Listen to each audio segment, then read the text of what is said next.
Salam jumpa saudara-saudari terkasih dimanapun berada. Semoga kita semua dalam keadaan baik dan sehat. Dan semoga Tuhan yang Maha Baik selalu dan senantiasa menyertai kita. Saudara-saudari, pada sesi ini saya mau bicara tentang sikap gereja Katolik terhadap agama dan kepercayaan lain. Saudara-saudari, Yesus Kristus berfirman, "Barang siapa mengasihi Allah, ia harus mengasihi saudaranya." Surat pertama Rasul Yohanes bab 4 ayat 21. Apa yang telah difirmankan oleh Yesus tersebut perlulah dimaknai dalam konteks yang luas. Konteks yang universal artinya tidak terbatas pada iman yang sama atau agama yang sama. Jadi, bagi umat Kristen, semua orang adalah saudara dengan tanpa membedakan satu dengan yang lain berdasarkan agama, kepercayaan, suku, ras, dan lain sebagainya. Gereja senantiasa berjuang untuk mewujudkan persaudaraan itu menjadi persaudaraan yang sejati. Persaudaraan yang didasarkan pada kasih, yang saling menghargai, mengasihi, dan peduli satu dengan yang lain. Saudara-saudari, mewujudkan persaudaraan berarti setiap orang menjalankan kewajiban untuk menjalin persaudaraan dengan orang lain dari berbagai suku, agama, ras, golongan, dan lain sebagainya dengan tidak berpura-pura baik, melainkan dengan serius, sungguh-sungguh, dan ketaatan secara total. Dan Yesus telah memberikan teladan dalam hal membangun persaudaraan sejati, yakni kesetiaan hingga Dia rela disalib untuk kita.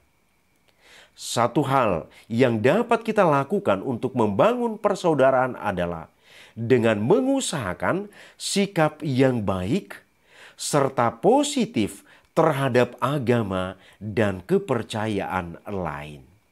Saudara-saudari, menariknya di sini adalah ada dua dokumen yang turut berbicara tentang hal ini. Saudara-saudari, gereja telah mewujudkan hal ini dengan senantiasa menunjukkan sikap yang baik terhadap agama dan kepercayaan lain, yang dalam hal ini dituangkan dalam dokumen gereja, yakni Unitatis Redintegratio atau dekrit tentang ekumenisme atau juga persatuan antar gereja, artikel yang ketiga. Dan juga dalam dokumen Nostra Aetate atau hubungan gereja dengan non-Kristen atau hubungan gereja dengan agama-agama non-Kristen, artikel kedua, yakni Gereja Katolik tidak menolak apapun yang benar dan suci dalam agama-agama lain, serta mengajak seluruh umat Katolik agar dengan bijaksana dan cinta kasih mengadakan dialog dan kerjasama dengan penganut agama dan kepercayaan lain untuk menciptakan suasana kehidupan yang harmonis, rukun, dan damai. Saudara-saudari, di sini Gereja Katolik meninjau dengan cermat sikapnya terhadap agama-agama non-Kristen dalam tugasnya memupuk persatuan dan cinta kasih antar manusia. Gereja memandang bahwa kita adalah umat manusia yang merupakan satu masyarakat, mempunyai asal dan tujuan yang satu, yaitu berasal dari Allah dan tujuan kita kepada Allah. Satu hal yang tidak boleh dilupakan oleh pengikut Kristus adalah dalam sikap baik terhadap orang lain, apapun latar belakang budaya dan agamanya, kita tidak boleh membenarkan apa yang bertentangan dengan kebenaran iman kita. Saudara-saudari, sikap baik itu bukan berarti menerima ajaran yang tidak sesuai dengan ajaran iman kita, atau malah mencampur adukan agama lain dengan ajaran agama lain. Kita terpanggil untuk menyampaikan kasih Kristus dan membuat terang kita bercahaya kepada semua orang, agar orang yang melihat perbuatan kita memuliakan Bapa yang di surga. Injil Matius bab 5 ayat 16. Saudara-saudari, pengikut Kristus terpanggil untuk menyampaikan kebenaran, bukan memaksakannya kepada orang lain, baik melalui kata maupun perbuatan, bahwa Kristus adalah jalan dan kebenaran dan hidup. Tidak ada seorang pun yang datang kepada Bapa kalau tidak melalui Dia. Injil Yohanes bab 14 ayat 6. Saudara-saudari, deklarasi Nostra Aetate merupakan pertanggungjawaban teologis sikap gereja terhadap agama-agama bukan Kristen. Sebab dokumen ini seakan menjadi semacam evaluasi tentang sikap gereja di masa lampau terhadap agama-agama lain. Lewat deklarasi Nostra Aetate, Konsili Vatikan II tanpa ragu memandang positif agama-agama lain, seraya mencari segi-segi yang dapat menghantar ke dialog dan rekonsiliasi. Indonesia merupakan negara yang pluralis. Keanekaragaman budaya, suku, dan agama menjadi hal yang sangat biasa dijumpai dalam masyarakat Indonesia. Indonesia pun merupakan negara yang masyarakatnya menganut banyak agama. Ada 6 agama yang diakui oleh pemerintah Indonesia, yaitu Islam, Katolik, Protestan, Hindu, Buddha, dan Konghucu. 6 agama ini hidup dan bereksistensi di Indonesia, serta turut membentuk tatanan nilai-nilai moral dan kesusilaan dalam masyarakat Indonesia. Saudara-saudari, persaudaraan sejati dapat tercapai jika di antara manusia tercipta iklim toleransi. Hidup dalam masyarakat Indonesia yang pluralis, nilai toleransi sangat relevan. Kerukunan menjadi dasar dari kebutuhan hidup manusia untuk membangun persaudaraan sejati.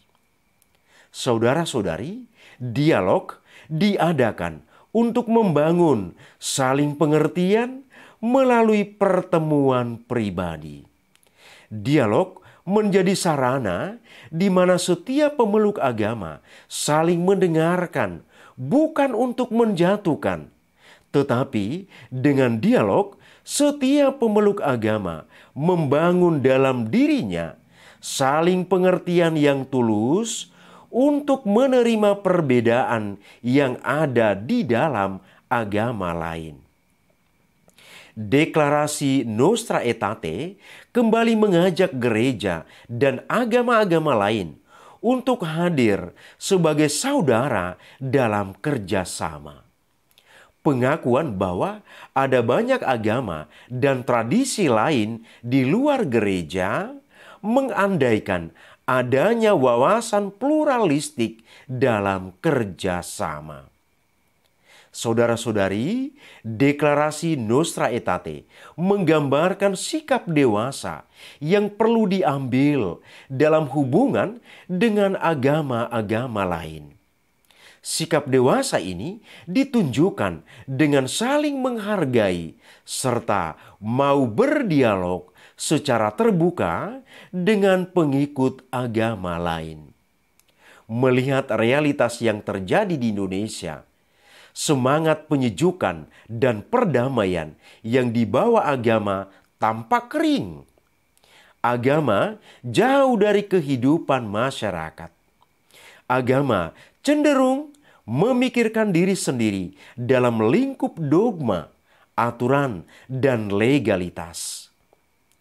Belum mampu melihat realitas masyarakat yang mengalami penindasan, pemerkosaan hak, dan penderitaan dari kaum tertindas.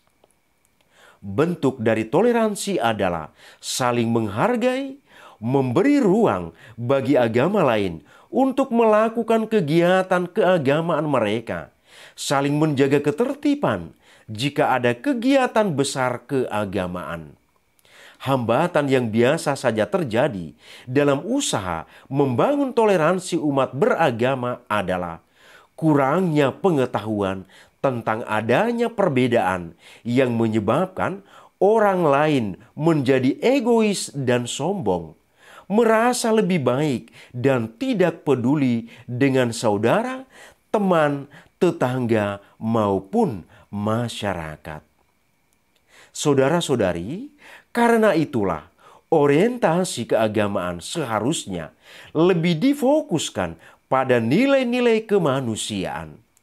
Usaha untuk membawa nilai-nilai kemanusiaan itu akan terwujud jika umat beragama jujur terhadap realitas dan terhadap Tuhan.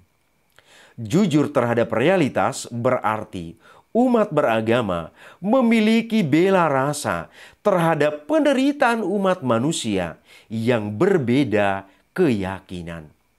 Saudara-saudari, negara Indonesia sebagai negara yang pluralis, maka dialog sangatlah perlu untuk tetap dijalankan secara konsisten dan berkelanjutan.